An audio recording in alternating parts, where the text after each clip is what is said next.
Welcome to కైటివ్ media.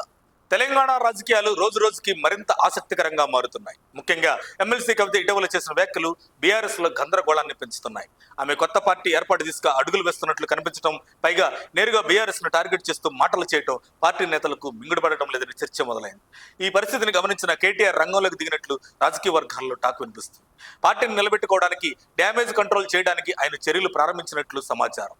ప్రస్తుతం తెలంగాణలో ప్రధానంగా వినిపిస్తున్న ప్రశ్న ఇదే. టీఆర్ఎస్ పేరు మళ్ళీ ఎవరి చేతికి వెళ్లబోతుంది అనే అంశంపై పెద్ద చర్చ జరుగుతుంది.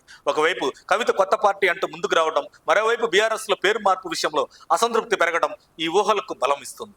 రాజకీయాల్లో వేగంగా నిర్ణయాలు తీసుకోకపోతే నష్టాలు తప్పవని నాయకులు గుర్తిస్తున్నారని, బీఆర్ఎస్ కూడా ఇప్పుడు అదే పరిస్థితి ఎదుర్కొంటుందని రాజకీయ విశ్లేషకులు అంటున్నారు. ఏప్రిల్ 3న మీడియా ముందుకు వచ్చిన కవిత పాత పేరుతో కొత్త జెండాతో రాజకీయాల్లోకి వస్తున్నామంటూ సంచలన వ్యాఖ్యలు చేశారు. అంతేకాదు బీఆర్ఎస్ పేరు ప్రస్తుతం అందరికీ అందుబాటులో ఉంది, ఎవరైనా వాడుకోవచ్చు అంటూ మరో వ్యాఖ్య చేసి పార్టీ వర్గాల్లో కలకలం రేపారు. ఈ మాటలు బీఆర్ఎస్ నేతలకు గట్టిగానే తగిలినట్లు ప్రచారం జరుగుతుంది. కవిత వ్యాఖ్యల తర్వాత బీఆర్ఎస్ లో పెద్ద ఎత్తున చర్చ జరిగిందని సమాచారం. టీఆర్ఎస్ పేరుతో కవిత పార్టీ ప్రారంభిస్తే ప్రజల్లో గందరగోళం ఏర్పడుతుంది, అది పార్టీకి నష్టం అని కొందరు నేతలు హైకమాండ్ కు చెప్పినట్లు వినిపిస్తుంది.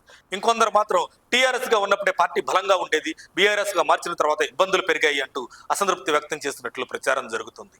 ఈ అంశంపై బీఆర్ఎస్ హైకమాండ్ లోతైన చర్చలు చేస్తున్నట్లు తెలుస్తుంది. ఈ నేపథ్యంలో కేటీఆర్ నేరుగా రంగంలోకి దిగారని చెబుతున్నారు. ఆదివారం పార్టీ కార్యకర్తల సమావేశంలో ఆయన బీఆర్ఎస్ ను మళ్ళీ టీఆర్ఎస్ గా మార్చాలేమో అని ఆలోచిస్తున్నామంటూ కీలక వ్యాఖ్య చేసినట్లు సమాచారం. పేరు మారిన తర్వాత పార్టీ నష్టపోయిందన్న సంకేతాన్ని తొలిసారిగా ఆయన బహిరంగంగా చెప్పడం గమనార్హం. గత 2 ఏళ్లలో పార్టీ నేతలు ఎవరు ఇలాంటి వ్యాఖ్యలు ఓపెన్ గా చేయలేదు. కేటీఆర్ ఈ విషయాన్ని బయటపెట్టడంతో పార్టీలో పరిస్థితి తీవ్రంగా ఉంది అని ప్రజల్లో చర్చ మొదలైంది. ఇప్పుడు తెలంగాణ రాజకీయాల్లో హాట్ టాపిక్ ఒకటే, బీఆర్ఎస్ అనే పేరు చివరికి ఎవరి దగ్గరగా వెళుతుంది? కవిత కొత్త పార్టీతో టీఆర్ఎస్ పేరును సొంతం చేసుకుంటారా, లేక కేటీఆర్ నేతృత్వంలో బీఆర్ఎస్ మళ్ళీ టీఆర్ఎస్ గా మారుతుందా? ఈ ప్రశ్నల చుట్టూనే రాజకీయ వర్గాల్లో జోరుగా చర్చ సాగుతుంది. కవిత పార్టీ ఇంకా ప్రారంభం కాకముందే ఇంత దూకుడుగా మాట్లాడుతున్నారని, పార్టీ లాంచ్ అయిన తర్వాత ఆమె మరింత దూకుడుగా ముందుకెళ్తారని కొందరు అంచనా వేస్తున్నారు. అలాగే ఈ వెనుక రాజకీయ వ్యూహకర్త ప్రశాంత్ కిషోర్ ప్లాన్ ఉందని, అది సూపర్ హిట్ స్ట్రాటజీ అని చెప్పేవాళ్ళు కూడా ఉన్నారు. మొత్తానికి తెలంగాణ రాజకీయాల్లో ఈ పరిణామాలు మరింత వేడిని పెంచుతున్నాయి. రాబోయే రోజుల్లో బీఆర్ఎస్ లో జరిగే నిర్ణయాలే తెలంగాణ రాజకీయ దిశను నిర్ణయించే అవకాశం ఉందని విశ్లేషకులు భావిస్తున్నారు. మరిన్ని అప్డేట్స్ కోసం మా కాయ్ టీవీని సబ్స్క్రైబ్ చేసుకోండి. మా వీడియో కనుక మీకు నచ్చినట్లయితే లైక్ చేయండి, షేర్ చేయండి. మీ విలువైన అభిప్రాయాలను కామెంట్ బాక్స్లో తెలియజేయండి.